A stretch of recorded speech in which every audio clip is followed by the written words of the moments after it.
സ്വാഗതം page 10 സ്റ്റോറീസിലേക്ക്. Ballot paper ഉപയോഗിച്ച് തെരഞ്ഞെടുപ്പ് നടത്തി പഞ്ചാബിൽ BJP നിലം തൊട്ടില്ല. തദ്ദേശ തെരഞ്ഞെടുപ്പിൽ 5ാം സ്ഥാനത്തേക്കാണ് BJP പിന്തള്ളപ്പെട്ടത്. സ്വതന്ത്ര സ്ഥാനാർത്ഥികൾ നേടിയ സീറ്റുകളെക്കാൾ BJP പിന്നിൽ പോയത് അണിയറയിൽ തന്ത്രമൊരുക്കിയ അമിത്ഷയ്ക്ക് വലിയ നാണക്കേടുമായി. മോദി ഗ്യാരണ്ടിയും മോദി പ്രഭാവവും ഒന്നും പഞ്ചാബിൽ ഗുണം ചെയ്തില്ല. കോക്രോച്ച് പാർട്ടി നൽകിയ ഷോക്കിന് പിന്നാലെ BJPക്ക് പഞ്ചാബിൽ നിന്ന് വൻ തിരിച്ചടി കിട്ടിയെന്നും പറയാം. പഞ്ചാബ് ഭരിക്കുന്ന ആം ആദ്മി പാർട്ടിയാണ് അവിടെ വൻ വിജയം നേടിയത്. അതുകൊണ്ട് തന്നെ അരവിന്ദ് കെജ്രിവാളിനും സംഘത്തിനും ഇത് മോദി അമിത്ഷാ ടീമിനെതിരെയുള്ള മധുര പ്രതികാരം കൂടിയായി. BJPക്കെതിരെ EVM അട്ടിമറി ആരോപണം കൂടുതൽ ശക്തമായി തെളിവ് സഹിതം ഉന്നയിക്കാൻ കെജ്രിവാളിന് ഇനി പഞ്ചാബ് ഫലം ചൂണ്ടിക്കാട്ടാം. ഈ തെരഞ്ഞെടുപ്പിലും EVM വഴി വോട്ടെടുപ്പ് നടത്താൻ BJP പല വഴികളും നോക്കിയിരുന്നു. പക്ഷേ അതെല്ലാം കെജ്രിവാളും പാർട്ടിയും പൊരുതി തോൽപ്പിക്കുകയായിരുന്നു. പഞ്ചാബിൽ BJP തന്ത്രങ്ങൾക്ക് എങ്ങനെയാണ് തിരിച്ചടിയേറ്റത്? അമിത്ഷായ്ക്ക് എവിടെയാണ് പിഴച്ചത്? ഒപ്പം കെജ്രിവാളും സംഘവും എങ്ങനെയാണ് പഞ്ചാബ് നിലനിർത്തിയത്? നമുക്ക് വിശദമായി പരിശോധിക്കാം. പഞ്ചാബിലെ തദ്ദേശ തെരഞ്ഞെടുപ്പിലെ ഏറ്റവും വലിയ പ്രത്യേകത ബാലറ്റ് പേപ്പർ ഉപയോഗിച്ച് അവിടെ തെരഞ്ഞെടുപ്പ് നടത്തി എന്നത് തന്നെയാണ്. രാഷ്ട്രീയമായി BJPക്കെതിരെയുള്ള ശക്തമായ മറുപടിയാണ് ഇതിലൂടെ ആപ്പ് നൽകിയത്. നമുക്കറിയാം, ദേശീയതലത്തിൽ EVM അട്ടിമറി ആരോപണങ്ങൾ BJPക്കെതിരെ ഉന്നയിക്കുന്നതിൽ മുൻപന്തിയിലുള്ള പാർട്ടിയാണ് ആം ആദ്മി പാർട്ടി, അതിൻ്റെ നേതാവ് കെജ്രിവാളും. അവരുടെ സോഷ്യൽ മീഡിയ ഹാൻഡിലുകളും മിക്കപ്പോഴും ഇത്തരം ക്രമക്കേടുകളുടെ വ്യക്തമായ തെളിവുകൾ തുറന്നു കാണിച്ച് BJPക്ക് തലവേദന സൃഷ്ടിച്ചിട്ടുമുണ്ട്. അതുകൊണ്ട് കൂടിയാണല്ലോ അരവിന്ദ് കെജ്രിവാളിനെ ഇല്ലാത്ത കേസുകളുടെ പേരിൽ മാസങ്ങളോളം ജയിലിലിട്ടത്.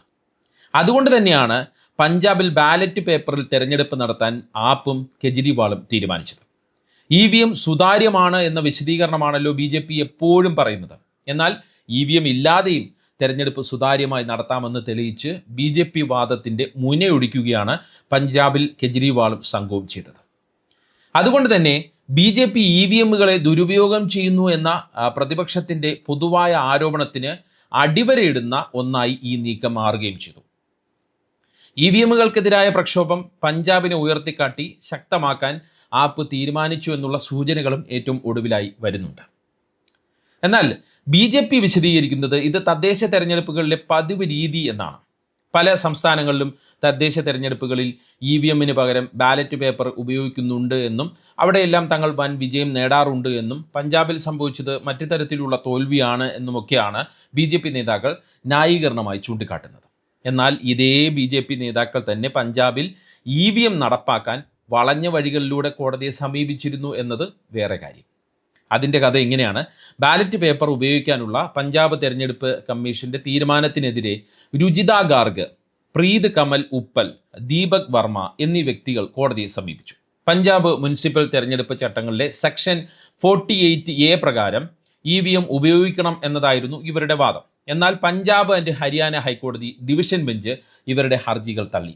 നിയമപ്രകാരം തദ്ദേശ തെരഞ്ഞെടുപ്പുകളിൽ ബാലറ്റ് പേപ്പർ ഉപയോഗിക്കാൻ അനുമതി ഉണ്ട് എന്നുള്ള കാര്യം കോടതി ചൂണ്ടിക്കാട്ടി. തുടർന്ന് സുപ്രീം കോടതിയെ ഇവർ സമീപിച്ചു. പക്ഷേ അതും തള്ളിപ്പോയി.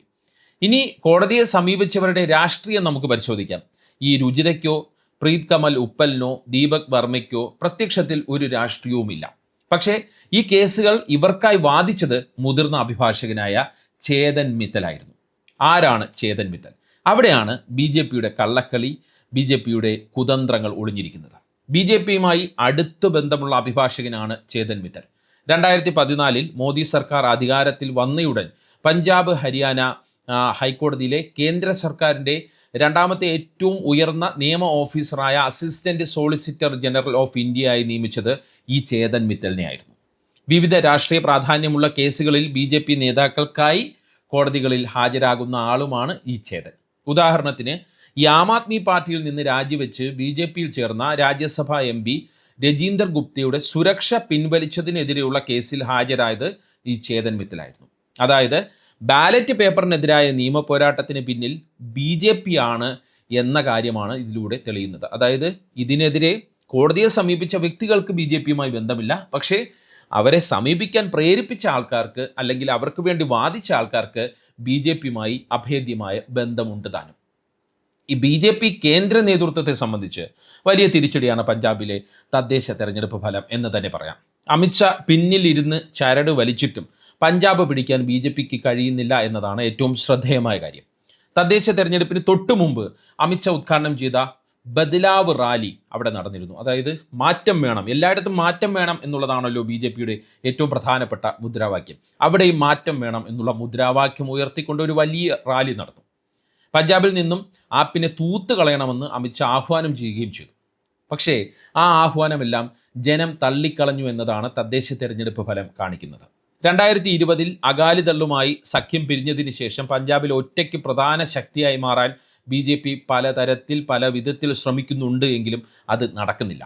ഗ്രാമീണ മേഖലകളിൽ കർഷക സമരങ്ങളുടെ പശ്ചാത്തലത്തിൽ BJPക്കെതിരെ രൂപപ്പെട്ട വെറുപ്പാണ് പാർട്ടി നേരിടുന്ന ഏറ്റവും വലിയ പ്രതിസന്ധി എന്നാണ് രാഷ്ട്രീയ നിരീക്ഷകർ വിലയിരുത്തുന്നത്. അതുകൊണ്ട് തന്നെ ഗ്രാമങ്ങളിൽ ശക്തമായ സംഘടനാ സംവിധാനം ഉണ്ടാക്കാൻ BJPക്ക് ഇതുവരെ കഴിഞ്ഞിട്ടില്ല.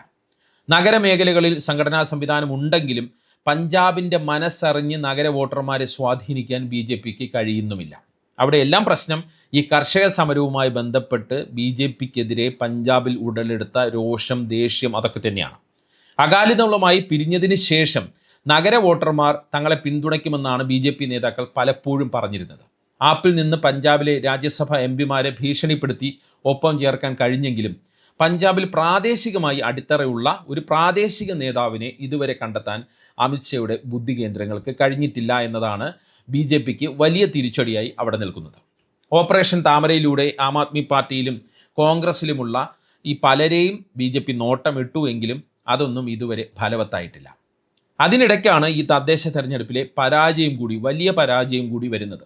അതും ബാലറ്റ് പേപ്പർ ഉപയോഗിച്ച് നടത്തിയ തെരഞ്ഞെടുപ്പ് കൂടി ആയതോടെ BJPക്ക് ഇരട്ടി പ്രഹരമായി മാറിയെന്നാണ് രാഷ്ട്രീയ നിരീക്ഷകരെല്ലാം വിലയിരുത്തുന്നത്.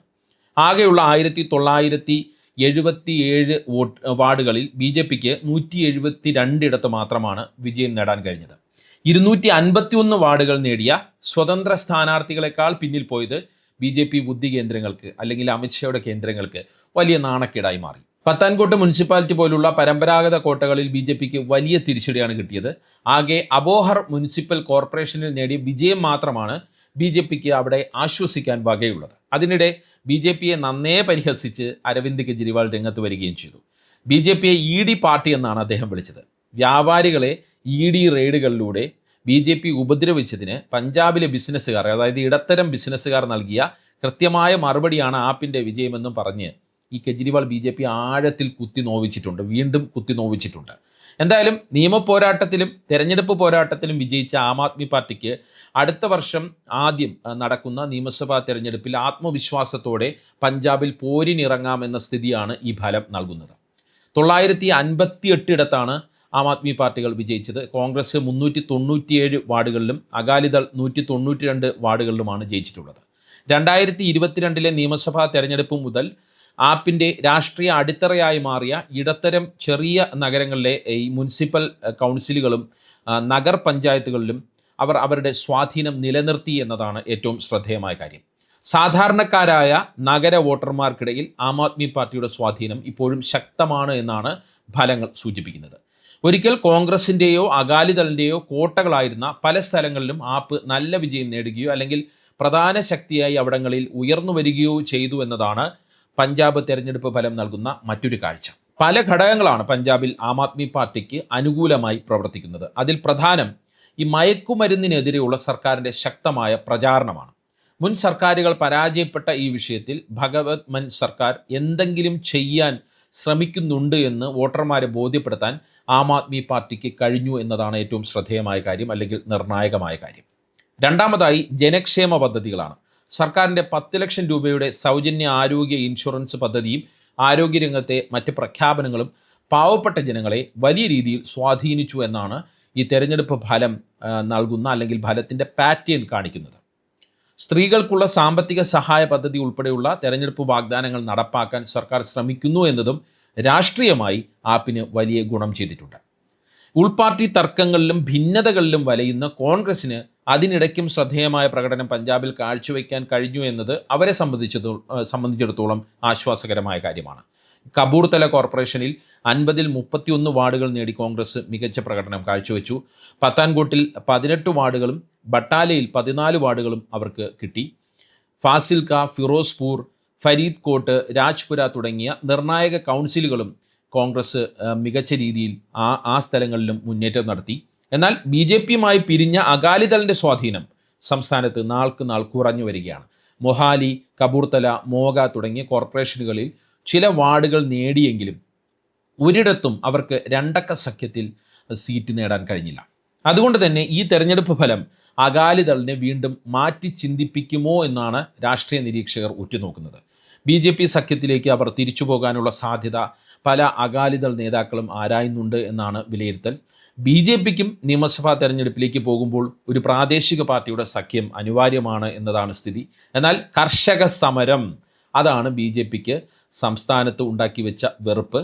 പക്ഷേ ആ വെറുപ്പാണ് അകാലിദളിനെ BJPയുമായി കൂടുന്നതിൽ പ്രതിസന്ധിയിലാക്കുന്നത്. അതായത് ആ കാരണം പറഞ്ഞാണ് BJPയുമായി അവർ പിരിഞ്ഞത്. പക്ഷേ ആ രോഷം ഇപ്പോഴും ജനങ്ങൾക്കിടയിൽ പഞ്ചാബിൽ നിലനിൽക്കുന്നുണ്ട് എന്നുള്ള തിരിച്ചറിവാണ് അകാലിദളിനെ BJPയുമായി കൂട്ടുകൂടുന്നതിൽ നിന്ന് പിന്നോട്ടടിക്കുന്ന ഒരു വിഷയം, അല്ലെങ്കിൽ ഒരു പ്രധാനപ്പെട്ട വിഷയം.